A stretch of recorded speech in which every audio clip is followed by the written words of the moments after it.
Hello guys, we've met again on BRAINX TV.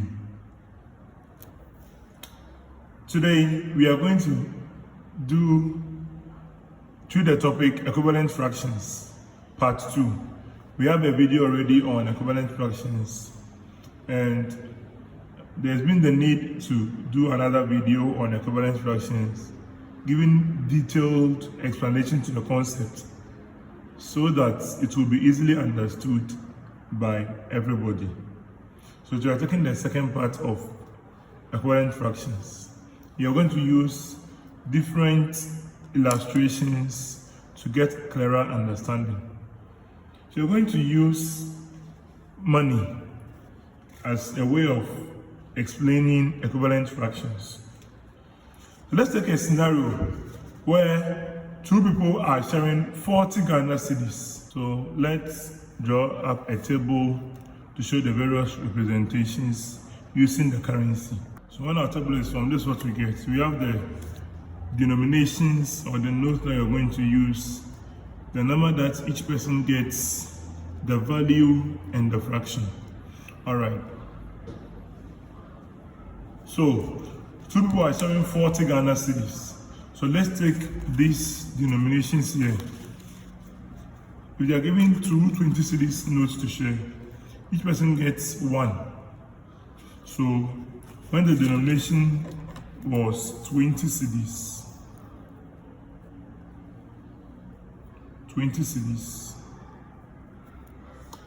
each person gets one note.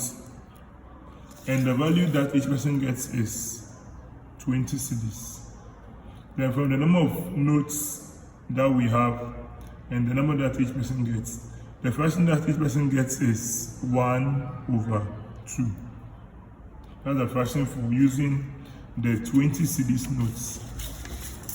All right.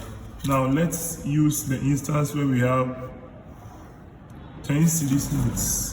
So we have the 10 cedi denomination.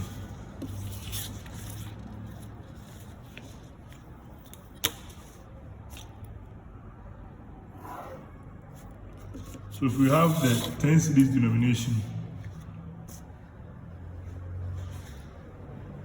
you can see that to get a total of 40 cedis, there are 4 of the 10 cedis denominations.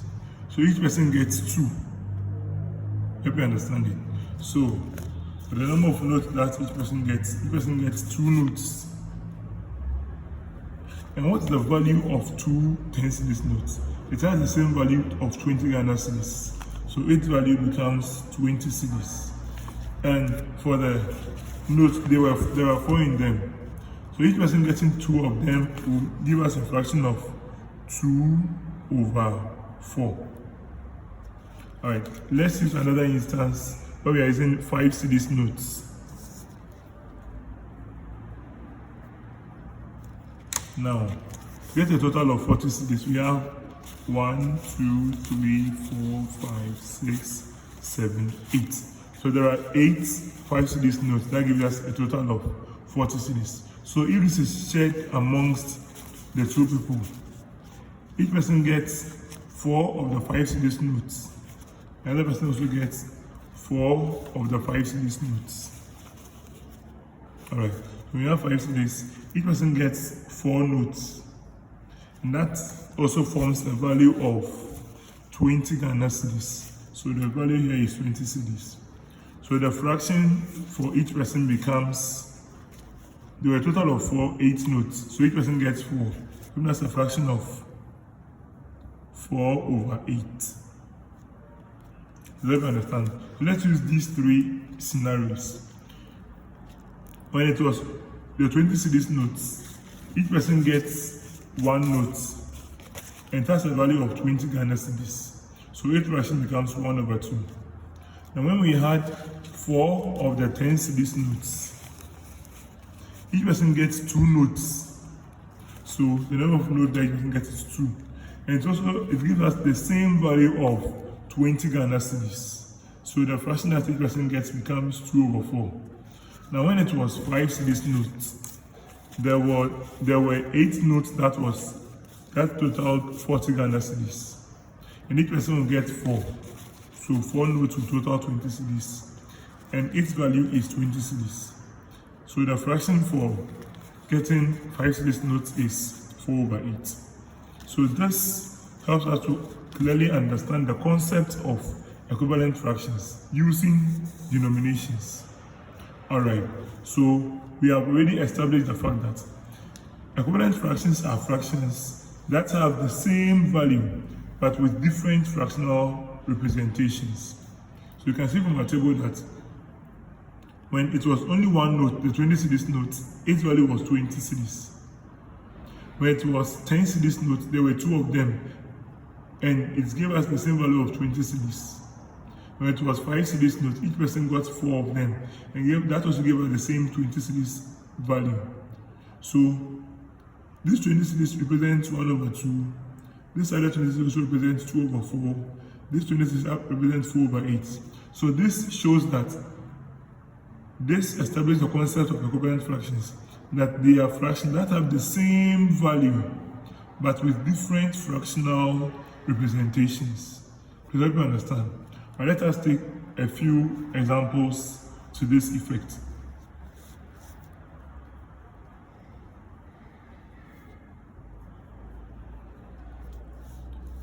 So we have to write equivalent fractions for 3/8. So with writing equivalent fractions, as we've established already, you first of all add each part of the fraction to itself. So for the numerator, you add it to itself. For the denominator, you add it to itself. So for the first one, you add 3 to 3. So 3 plus 3 will give us 6. And 8 plus 8 will give us 16. So 6/16 is an equivalent fraction to 3/8. Does you understand? Now to get the next one, you add 3 to 6 to give us 9. So 3 plus 6 will give us 9. And 8 plus 16 will give us 24. So the next equivalent fraction to 3/8 is 9/24.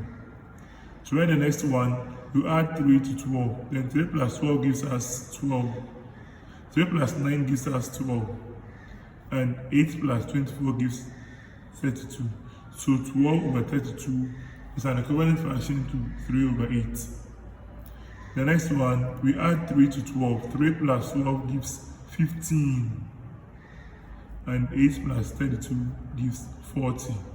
So 15/40 is an equivalent fraction to 3/8. Does everybody understand what you're doing? Alright. So this one can move on and on and on. So fractions, when we want to write equivalent fractions, it can take us up to infinity because they never end. And there's one thing that we can note on this, that as you're writing the equivalent fractions for each of them, consider the numerator. The result you're getting show that there are multiples of 3. So we have 3, 6, 9, 12, 15, and so on. And also for 8, we have 8, 16, 24, 32, 40, and so on. So we can even, as we are doing the addition, we can bear in mind the concept of multiplication, or the multiplication table for the given numbers. So 313, 326, 339, 3412, 3515, and so on. And 818, 8216, 8324, 8432, 8540, and so on. So you can also use the concept of multiplication to write equivalent fractions. Let's take the next example. We have 2/11. So for 2/11, we add 2 to itself, or better still, we can use the multiplication.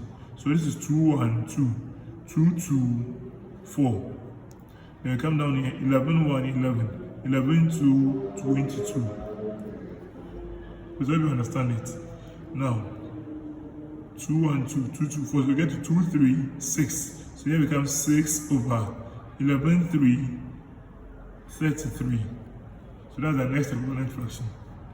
The next one will give us 2, 4, 8, 11, 4, 44. The next one, 2, 5, 10, 11, 5, 55. The next one, 2, 6, 12, 11, 6, 66. So this one can move on and on and on. Please help me understand what we are doing. Alright, so please pause the video and try this question.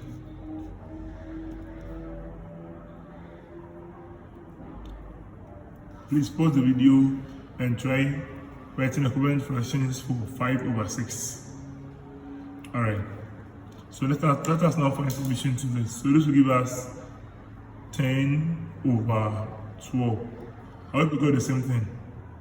Alright, the next one becomes 15/18. Next one will give us 20/24. The next one, 25/30.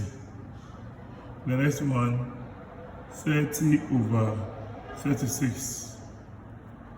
You write our ellipses down. Just hope you understand it.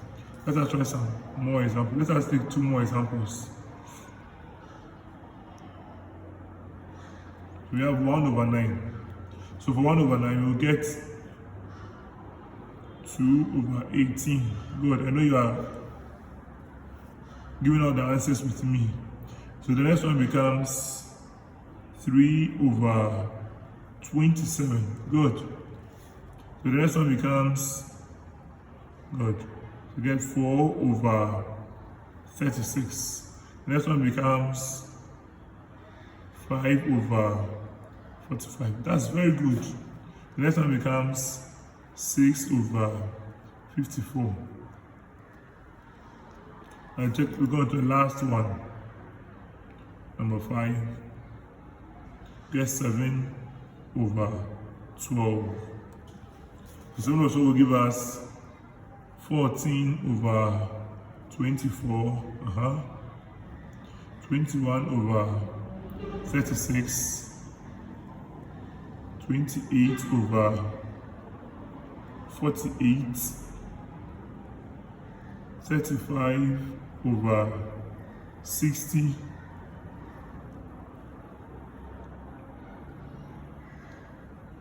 42/72, and so on. So this is another way of explaining equivalent fractions better using denomination. So that's what we've done so far. We used currency to explain the concept of equivalent fractions.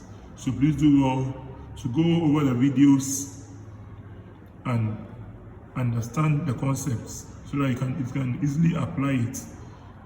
Then we can together say that mathematics is the easiest subject ever to be taught in schools. If you have any challenge on equivalent fractions, write it up in the comment section. It will be addressed to your utmost satisfaction. See you in our next set of videos. Bye.